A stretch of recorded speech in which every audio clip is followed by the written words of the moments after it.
आज ये जो सादिक संजरानी की कामयाबी है ना, ये बुनियादी तौर पर नवाज शरीफ, उनके साथी आसफ जरदारी, ठीक, महमूद खान अचकजई और हासिल बजिंजो के पाकिस्तान दुश्मन बयानिए की शिकस्त है। आज भी हासिल बजिंजो ने जिस किस्म की गुफ्तगू की, वो कोई ढकी छुपी बात नहीं। लोगों ने क्यों इनके खिलाफ वोट दिया। दूसरी बात, जो 18वीं तरमीम की शमी साहब ने बिल्कुल दुरुस्त बात की है कि जमहूरियत की जिद है ये 18वीं तरमीम जो है। आपको इसे देखिए, इस मुल्क को आगे ले जाने के लिए अब वक्त आ गया है कि कुछ अहम और ठोस फैसले किए जाए।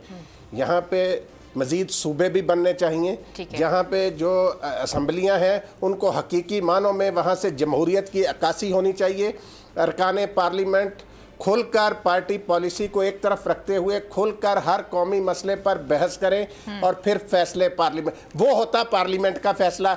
ये क्या हुआ कि 2-3 सरबराहों का फैसला फिर आप इस कौम पे मुसल्लत करना चाहते हैं, उसको पार्लियामेंट का फैसला। पार्लियामेंट का तकद्दस तो आप लोगों ने 18वीं तरमीम के जरिए पामाल कर दिया। जब आप अरकान असम्बली को ये हक नहीं देते कि वो अपनी क़यादत के खिलाफ बात कर सकें, तो आप देखें ना, ये आइन बना 1973। राणा साहब सिर्फ मुझे इजाजत नहीं, यहाँ पर मैं माफी चाहता हूँ, आपको इंटरप्ट कर रहा हूँ। देखें, पार्लियामेंट के फ्लोर पर आइन साजी के वक्त जो अरकान मेंबर पार्लियामेंट है वो कोई बात भी कर सकते हैं, यानी अदलिया के हवाले से भी, उनके फैसलों के हवाले से भी वो अपना इज़हार राय कर सकते हैं, और वो जो उस लेजिस्लेशन के हवाले से जो भी उनकी गुफ्तगू है वो किसी कोर्ट ऑफ लॉ में चैलेंज नहीं की जा सकती। इस कदर प्रोटेक्शन है। लेकिन वो अपनी पार्टी के सरबराह के फैसले के खिलाफ पार्लियामेंट के फ्लोर पर बात नहीं कर सकते। फ्लोर ऑफ पार्लियामेंट की जो इंडिपेंडेंस है, मेंबर की जो सैंक्टिटी है, उसको आसफ जरदारी और नवाज शरीफ ने एक वारदात के जरिए उस पर कब्जा किया, इस पार्लियामेंट के तकद्दस को मजरूह किया। और देखें, ये आइन के अंदर ये जो फ्लोर ऑफ द हाउस बात करने की आजादी इसलिए है कि बिल्कुल खुलकर बात हो और मेंबर किसी भी खौफ के बगैर कानून साजी कर सकें, लेकिन वो अपने कायदीन के खिलाफ बात नहीं कर सकते। ये सिविलियन लीडर डिक्टेटरशिप है जिसको इन्होंने, ये ऐसी जमहूरियत कहीं भी नहीं है। It's a sham democracy. ये पाकिस्तानी जमहूरियत जो है ये असली जमहूरियत नहीं है, ये बिल्कुल ये नकली जमहूरियत है, जिसमें ये जो करप्ट रूलर है, पार्टियों के जो खानदानी मौरूसी जमातें हैं, उनके सरबराह, उन्होंने इस पे पंजे गाड़े हुए हैं, कब्जा किया हुआ है, इसको कोई इनसे छीन नहीं सकता। ये एक मिली भगत से किया गया इनका।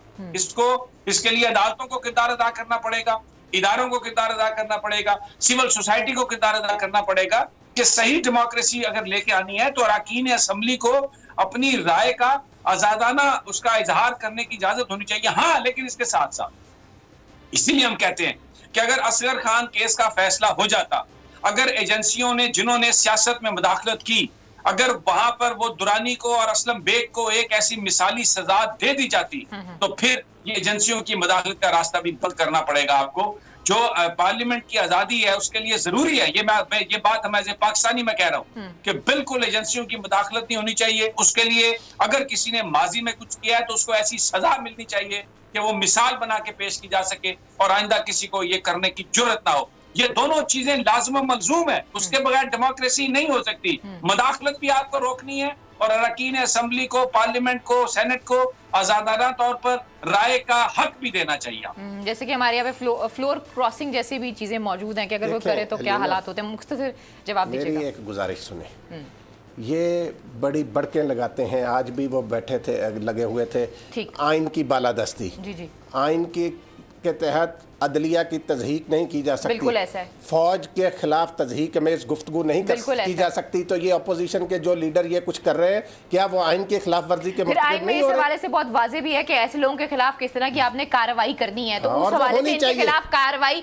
होनी चाहिए। बिल्कुल, हम ऐसे फ्यूचर टेंस में बात करते हैं, हमें प्रेजेंट में रह के कर देनी चाहिए अब तक, ताकि यहाँ पर बैठ के डिस्कशंस ना हो रही हो। खैर जी, आज के प्रोग्राम से हम तीनों को अपना बहुत ख्याल रखिए। अल्लाह ने के बाद।